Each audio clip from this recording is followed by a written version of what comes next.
एक कि अपने बुजुर्गों का सम्मान करना चाहिए। सम्मान करिएगा, उनके पास अनुभव है, उनकी बातों को आत्मसात करिए। और कार्यनीति क्या अपनाया, किसको लाभ पहुंचा रहे थे? मैं तो राघोपुर में यह मानता हूं, मैंने पहले भी कहा है विधानसभा चुनाव के दौर में भी कि ये तेजस्वी यादव की राजनीतिक सेवा कर रहे थे, इसके अलावा कुछ भी नहीं था। इनकी पूरी कार्यनीति थी, तो ही आतंक राज बिहार में कायम हुआ।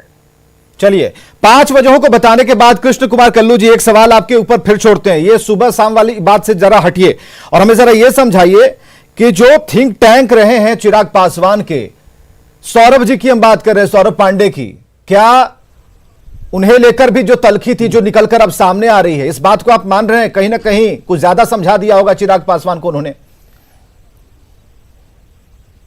नहीं, देखिए, हर राजनीतिक पार्टी में हर नेता के एक सलाहकार होते हैं। अगर ताली कप्तान को तो गाली भी कप्तान को। अगर चिराग पासवान जी जिस तरीके से उन्होंने जो फैसला लिया 2020 में चुनाव लड़ने का बिहार विधानसभा, अगर हमारी जीत होती और 10-20 सीटें आ जाती, ये जितने 5 सलाहकार सौरभ पांडे, जितने 5 लोग बाहर जा रहे हैं, उनका यही कहना है कि चिराग पासवान सुनते नहीं है, फेल कर गए हैं तो लोग कर रहे हैं। नहीं, देखिए, ऐसा कुछ बात नहीं है। देखिए, हम सुमित जी, मैं बार बार कह रहा हूं कि सब कुछ सही था और सब कुछ सही हो जाएगा। थोड़ा वक्त लगेगा, 2-4 घंटे का वक्त लग सकता है, 1-2 दिन का वक्त लग सकता है, लेकिन इस पे देखिए, रहा बात सौरभ पांडे जी का, तो सौरभ पांडे जी बड़े भाई के सम्मान हैं हमारे, मैं उस पर कोई टिकना टिप्पणी नहीं कर सकता। मतलब आपने भी एक खेमा चुन लिया, कलाकार भी थे और पार्टी को उन्होंने, नहीं, आप चिराग पासवान के साथ हैं, नहीं लग रहा है, की बात नहीं है। हाँ। नहीं, देखिए, हमारे कर दीजिए, पशुपति आदरणीय चिराग पासवान जी हैं, ये चीजें अब दिख रही हैं आपको, एक तरफा आप हमारे अभी से ही आप अपना भविष्य डिसाइड कर लीजिए।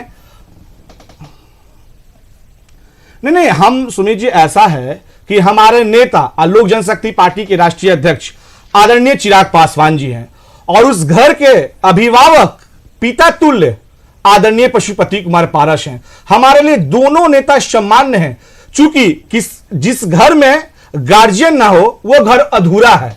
कहा आप तो पिता पुत्र की बात कर रहे हैं, पुत्र गए, हमारे गार्जियन है, पिता का पता नहीं चला पिता कहाँ है। अगर मिलने के लिए जाना है तो फोन करके जाते ना, तो पता चला आवाज पर थे ही नहीं। पिता जो थे, बेटा 20 मिनट बाहर इंतजार कर रहा है, बेटा आधे घंटे बाहर इंतजार कर रहा है, गेट नहीं खुल रहा है। पिता जो थे, पिता के बाहर गए हुए थे, के साथ ऐसा हो रहा है, पिता बाहर गए हुए थे, आप पुत्र को पता नहीं था, पुत्र को पता नहीं था कि पिताजी। प्रेमरंजन पटेल जी, प्रेमरंजन पटेल जी,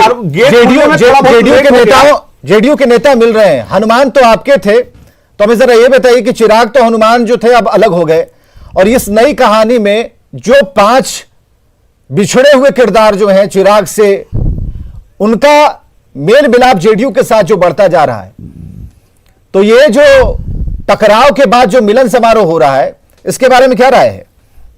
आप लोगों की तरफ से भी कोशिश हो रही है क्या?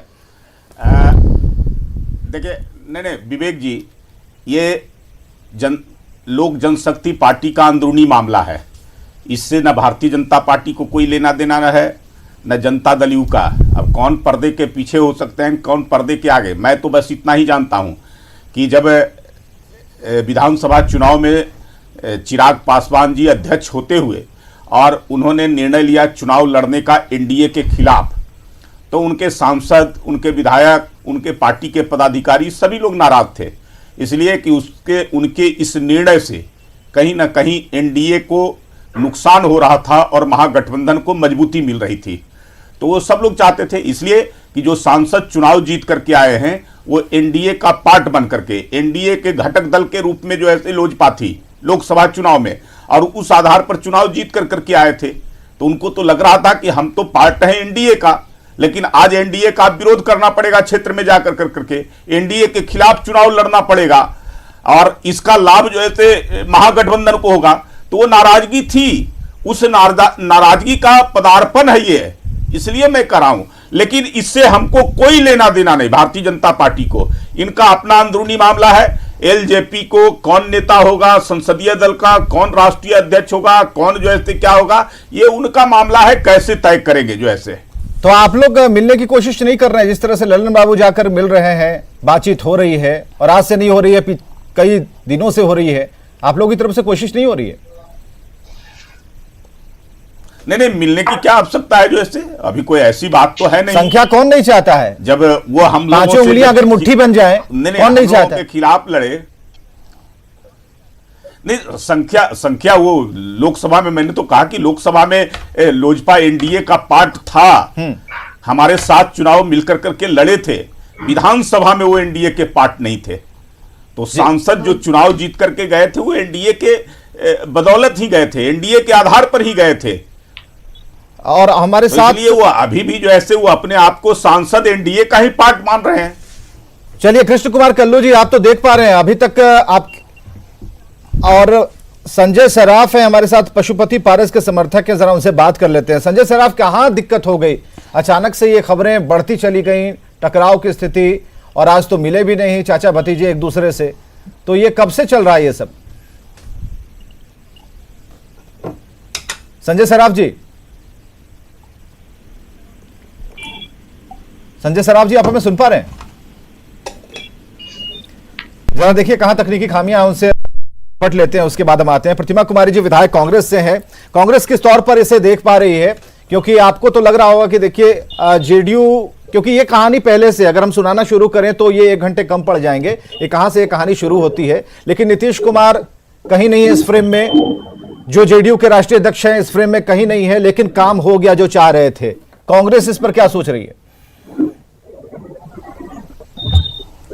देखिए, मैं कांग्रेस हमेशा जोड़ने में विश्वास करती है, तोड़ने में विश्वास तो कभी नहीं करती है। ये पटकथा डबल इंजन की सरकार द्वारा 2020 के विधानसभा चुनाव में लिखी गई थी, लोजपा को तबाह करने की। यदि इस तरह की बात नहीं होती तो जब ये इसको उलटकर क्यों नहीं कहती है लोग, जो अभी नीरज कुमार कह रहे थे कि आप नहीं, ये भी तो समझिए। जी, मैं वही कह रही हूँ। आप हनुमान, खुद को हनुमान कह रहे थे और जेडीयू को तबाह करने की कोशिश कर रहे थे, उनकी संख्या में सेंधमारी की कोशिश कर रहे थे। आप उलट कर दोनों चीजों को बोलिए आप। जी, बिल्कुल, मैं वही कह रही हूँ। बीजेपी का ही ये बोया हुआ पेड़ है, और बीजेपी जदयू को खत्म करना चाहती थी, जिसके वजह से आज जदयू लोजपा को खत्म कर रही है। ये लोग साथ रह के एक दूसरे को खत्म करने पे आमादा है।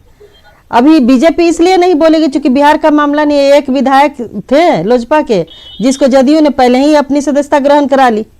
अब ये लोजपा के बनने या बिगड़ने से बिहार के सरकार, जो भाजपा के सेहत पर कोई असर नहीं पड़ने वाला है, इसलिए भाजपा चुपचाप बंगला में ऐसा लग रहा है कि जेडीयू की सेहत बढ़िया, आपको ऐसा महसूस हो रहा है कि जेडीयू की सेहत बनने वाली है?